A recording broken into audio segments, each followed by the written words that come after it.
Mga kababayan, ngayong araw po ng Biyernes, August 8, 2025, inaasahang pagpasok ng panibagong bagyo sa loob ng ating Philippine Area of Responsibility. Possible na maging malakas.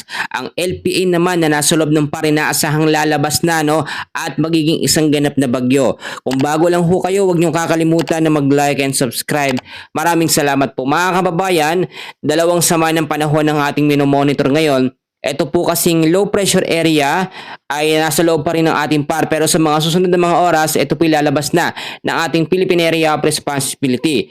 Tignan natin yung kanyang lokasyon. Sa ngayon ay nandito po siya sa coastal water po ng San Fernando City, at sa mga oras na ito ay posibleng mas nakalayo pa ito. Possible na maging bagyo ito, pero nasa labas na ng ating Philippine Area of Responsibility. Yung trap or extension ng kanyang hangin ay posible pa rin makaapekto sa Northern Luzon. So maging handa po tayo sa mga posibilidad na pwede pa pong mangyayari. Samantalang ito naman pong isang bagyo, naging isang ganap na nga na tropical depression ng LPA na nasa labas ng PAR, ay inaasahang possible na magbago ang direksyon papunta sa loob ng ating Philippine Area of Responsibility. So kung titignan ho ninyo, may lakas naman ito ng hangin na 55 kilometers per hour at merong bugso na 70 kilometers per hour. Pa northwestward ang kilos, pa direksyon po sa atin sa bilis na 10 kilometers per hour. Merong lokasyon na 2,750 kilometers east of Northern Luzon. Ito yung sinasabi natin mga kaibigan, sa track po ng Pag-asa ay isang ganap lamang siya na tropical depression. Pero ito yung sinasabi natin ng banta na posibleng malakas ho na bagyo. Paano ko nasabi mga kaibigan? Kung titingin ho tayo sa ibang data mga kaibigan, ayon na rin sa sinasabi natin na US Typhoon Joint Warning Center mga kaibigan. Ito sa US talaga ito. Ito yung namomonitor nila na bagyo na may posibilidad po na maging super typhoon, which is ito nga yung sinasabi natin, yung tropical depression na yan. At kung titignan nyo, iba yung sukat o panukat po ng Pag-asa kaysa sa US Joint Typhoon Warning Center. So maging handa po tayo sa mga posibilidad dahil sa mga susunod po na mga araw ay posible itong pumasok sa loob ng ating Philippine Area of Responsibility at tatawagin pong bagyong Pabian sa loob ng ating PAR. Magkagayon man mga kaibigan ko, kung makikita nyo yung pagkilos ng bagyo na yan pa northwestward, forecast track po yan mga kaibigan ng bagyo at posible yan sa mga susunod na mga araw ipapasok po sa ating bansa. Samantalang yun naman po sa Japan Meteorological Agency ay itinuturing po na non-warning tropical depression. Hindi naman daw ganun kabanta, pero ang paalala ko sa inyo ay maging handa tayo sa mga posibilidad na pwedeng mangyari. Kasi pag sinabi nating mahina, minsan nagiging malakas. Pag malakas, minsan naman nagiging mahina. So ipanalangin natin mga kaibigan yung mga possibilities po na pwedeng mangyari. So balikan natin yan mamaya mga kaibigan. Tignan na muna natin yung mga lugar po na apektado ng low pressure area. Dito nga po sa may bandang Northern Luzon. Ngayon po kasi meron tayong forecast weather condition. Inaasahan pa rin dahil po sa low pressure area na nasa loob ng ating PAR ay inaasahan sa mga susunod na mga oras ilalabas na ito ay apektado pa rin ang Ilocos region at Zambales. Asahan natin dyan ng cloudy skies with scattered rains and thunderstorm. Possible pa rin po ang mga pagbabaha sa mababang lugar at landslide sa mga landslide prone area. Ganun din sa Metro Manila, Cordillera Administrative Region, kasama po dyan ng Cagayan Valley, the rest po ng Central Luzon, Calabarzon, Occidental Mindoro, Oriental Mindoro, Marinduque, kasama po ang Romblon. Ang weather condition po dyan or lagay ng panahon, cloudy skies pa rin po with scattered rains and thunderstorm dahil pa rin sa LPA. So possible flash flood pa rin at landslide kung magkaroon ng mahina hanggang sa malalakas na mga pag-ulan.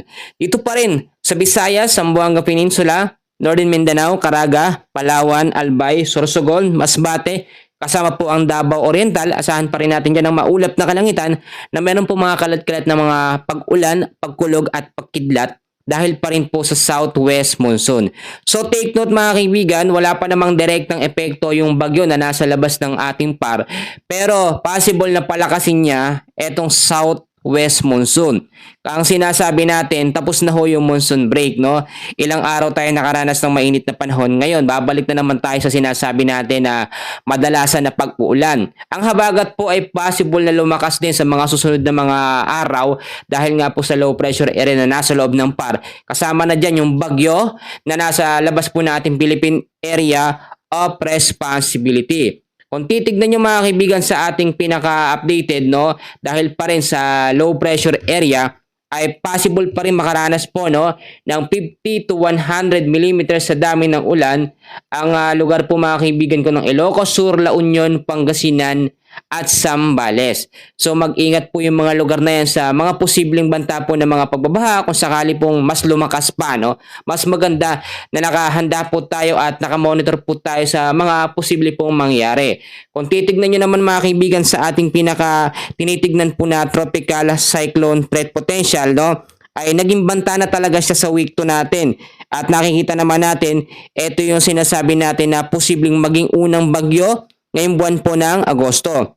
Marami kasing lumalabas na update ngayon na ito nga daw pong susunod na bagyo o bagyong Fabian, no, kapag ka nabuo na sa loob ng ating Philippine Area of Responsibility ay magiging malakas. Mga kababayan, kapag ang direction po ng bagyo sa atin, no, patumbok yung pinakadulo niya, at magiging malakas talaga. So kung titignan nyo yung senaryo dito nga po sa tropical depression na nasa labas ng par, yung pinakatumbok niya, yung pinakadulo niya talagang pagpasok sa ating par. So possible talaga yung nakikita natin na forecast na magiging malakas po siya na bagyo.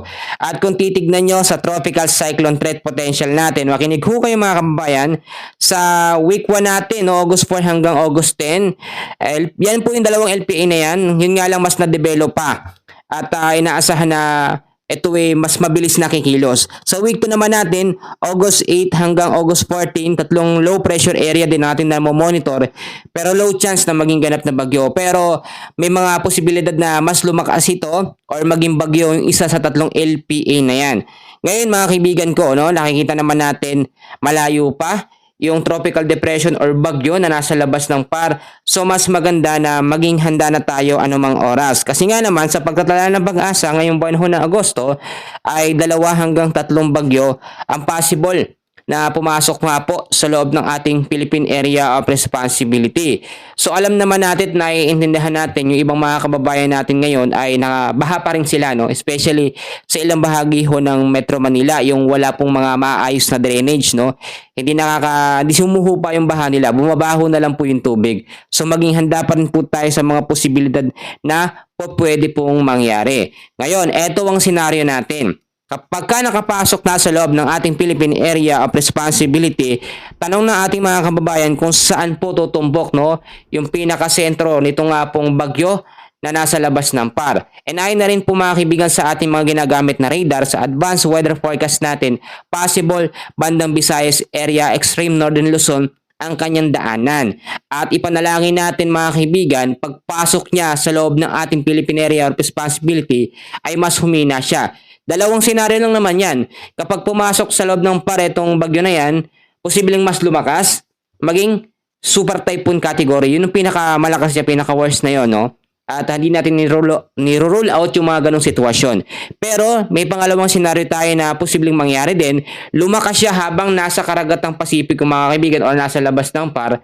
At pagpasok naman sa ating Philippine Area of Responsibility ay mas humina na. May pwede hong ganon na mangyari. So kung titignan naman natin mga kaibigan sa direksyon niya, pa northwestward, mabagal, no? 10 kilometers per hour. Medyo mabagal yon pero may mga posibilidad na pwedeng mas bumilis yan dahil mas makaka-develop or mas makaka-adjust, mas bibilis ang pag-ikot nga po, paglakas itong habagat habang lumalapit po etong bagyo na nasa labas ng ating Philippine Area of Responsibility. Medyo malayo pa naman siya mga kababayan, no? 2,750 kilometers is of Northern Luzon, pero hindi natin inaalis yung mga posibilidad na agad yang mas lumapit, no? Kasi yung direksyon niya patumbok po talaga dito sa atin. So ngayon, anong ba yung mga dapat natin gawin na paghahanda? Unang-una, lagi kong sinasabi, maging updated po kayo sa lagay ng ating panahon. Mas maganda ho sana na i-share nyo yung ating update, no, sa ating mga kakilala, sa ating mga loved ones. Kasi importante ho talaga. And dito ho tayo nagpapakahirap at gumigising na maaga para i-update lang kayo sa wala.